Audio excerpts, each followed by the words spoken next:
వీలైతే ముఖ్యమంత్రి గారు 14న మళ్ళీ రాష్ట్రానికి వచ్చే అవకాశం ఉంది. స్వాతంత్ర దినోత్సవం రోజున వైరాలో అంటే ఆ రోజున గోదావరి జలాలు కూడా ఖమ్మం జిల్లాకి విడుదల చేసే సందర్భాన్ని పురస్కరించుకొని ముఖ్యమంత్రి గారి సభలో ఈ యొక్క 2 లక్షల రుణమాఫీని కూడా అనౌన్స్ చేయించాలనేది ప్రభుత్వం యొక్క కోరిక. కాబట్టి 3వ విడత 2 లక్షల లోపు ఉన్నటువంటి రుణాలన్నీ కూడా స్వాతంత్ర దినోత్సవం రోజునే గౌరవ ముఖ్యమంత్రి గారితో అనౌన్స్ చేయించాలనేది వ్యవసాయ శాఖ యొక్క ఆలోచన. దానికి తప్పకుండా ప్రయత్నాలు జరుగుతున్నాయి. దాన్ని ఆ రోజున సఫలీకృతం చేయాలనేది మా కోరిక. మిగతా అన్నీ కూడా నేను చెప్పినటువంటి ఎర్రర్స్ అన్నిటినీ సెట్ చేసి తప్పకుండా ఈ కార్యక్రమాన్ని పూర్తి చేస్తామని చెప్పి విజ్ఞప్తి చేస్తున్నా.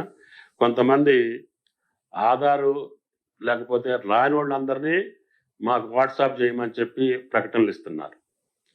అసలు మీ టైంలో కానటువంటి అప్పు ఏదన్నా ఉంటే వాళ్ళని వాట్సాప్లో మీరు తీసుకొని ఆ అప్పులు తీర్చండి. ముందు మేము తీర్చే కాకపోతే అప్పుడు తెచ్చుకుందరు, కానీ మా ప్రక్రియ పూర్తి కాలేదు.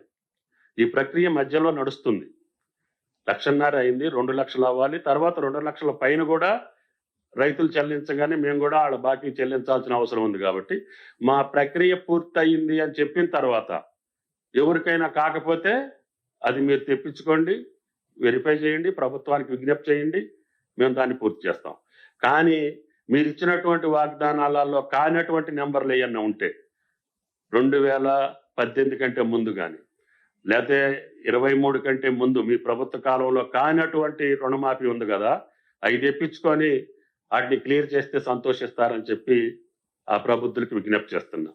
కాబట్టి అన్నీ తెలిసి అన్ని రంగాల్ని విచ్ఛిన్నం చేసి విధ్వంసం చేసి ఈరోజు అది బాగలేదు ఇది బాగలేదంటే ఏది బాగలేదన్నా దానికి మూల కారణం మీరే తప్ప వేరేది కాదు. దాని యొక్క డీటెయిల్స్ తీసుకుంటే డిసెంబర్ 9, 23 కంటే ముందు జరిగినటువంటి అరిష్టం, అరాచకం, అవినీతి తప్పితే ఈ ప్రభుత్వ కాలంలో ఏ పొరపాటు జరగకుండానే ముందుకు పోవాలనేది ఈ ప్రభుత్వం యొక్క ఆలోచన. వీలైనంత కాడికి భగవంతుడు ఇచ్చినటువంటి శక్తి మేరకి ఈ ప్రక్రియ పూర్తి చేసి ఇంకా మిగిలినటువంటి కార్యక్రమాలు కూడా మేము మాటిచ్చాం. అది రైతు భరోసా ఉంది, అది కూడా మీ అందరి విఘ్నులతోటి పెద్దలతోటి డిస్కస్ చేస్తున్నాం. అది పంట వేసినటువంటి వ్యవసాయం చేసినటువంటి రైతుకి ఇవ్వాలనేది. రెండోది మీరు తీసేసినటువంటి ఇన్సూరెన్స్ పథకం, పంటల బీమా పథకం కూడా ఈరోజు రైతుకి అకాల వర్షాలు కావచ్చు, ఏ రకమైనటువంటి ప్రకృతి వైపరీత్యాల వల్ల జరిగిన నష్టాన్ని కూడా తీర్చాలి అని అంటే ప్రభుత్వ పరంగా సాధ్యం కాదు. కాబట్టి తప్పకుండా పంటల బీమా పథకాన్ని ప్రతి రైతుకి అన్వయించేటట్టుగా, ప్రతి రైతు దానివల్ల లాభం పొందేటట్టుగా, ఏ కారణం చేత పంట నష్టపోయినా తద్వారా రైతుకి పంట నష్టపరిహారం ఇవ్వాలని చెప్పి ఇన్సూరెన్స్ పథకాన్ని కూడా ప్రవేశపెడుతున్నాం. అది కూడా టెండర్ స్టేజ్లో ఉందని అనుకుంటున్నా నేను. అది కాగానే మళ్ళీ మిమ్మల్ని పిలిచి ఏ పంటలకి ప్రతి రైతుకి, గతంలో అప్పు తీసుకున్నటువంటి రైతుకి ప్రీమియం ఉండేది, అది కూడా సక్రమంగా రాలే. కాబట్టి ఆ రైతు ఈ రైతు అనకుండా అందరి రైతులకి మేమే ప్రీమియం కట్టి, ఆయన భూమి యొక్క విస్తీర్ణాన్ని బట్టి మేమే ఇన్సూరెన్స్ ప్రీమియం కట్టి ఏ రైతుకి ఏ పంటకి నష్టం వచ్చినా కూడా ఆ రైతును ఆదుకోవాలనేది ఈ పంటల బీమా పథకం యొక్క ఆలోచన. అది కూడా ఈ సంవత్సరం ప్రవేశపెడుతున్నాం. అదేవిధంగా రైతు బీమాని కూడా కంటిన్యూ చేస్తున్నాం. దాంట్లో ఎక్కడా కూడా వేరే ఆలోచన లేదు.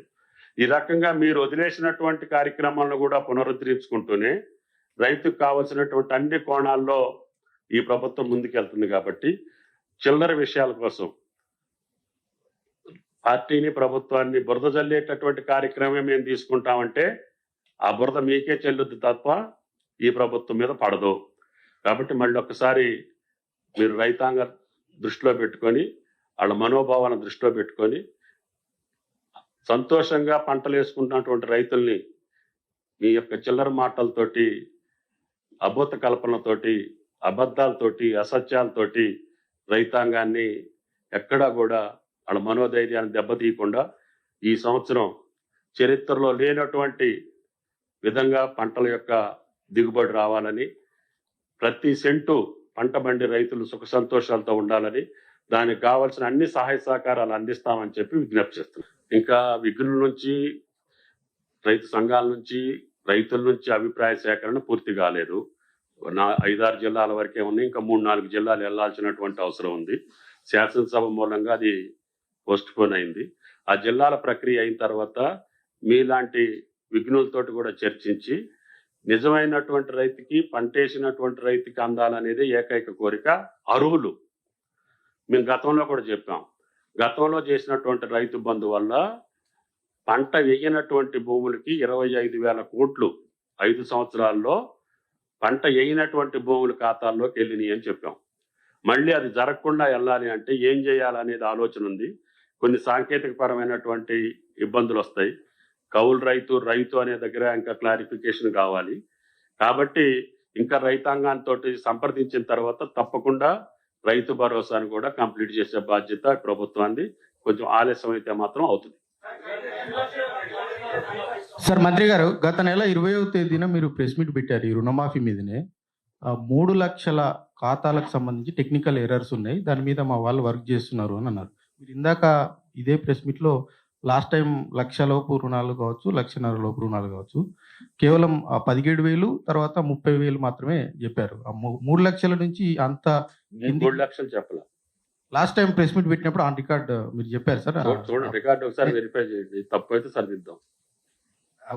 నేను చెక్ చేసి వచ్చినాయి అన్ని కూడా ఎర్రర్స్ ఎన్ని ఉంటాయి. 3 లక్షలే కాదు, 6 లక్షలే కాదు.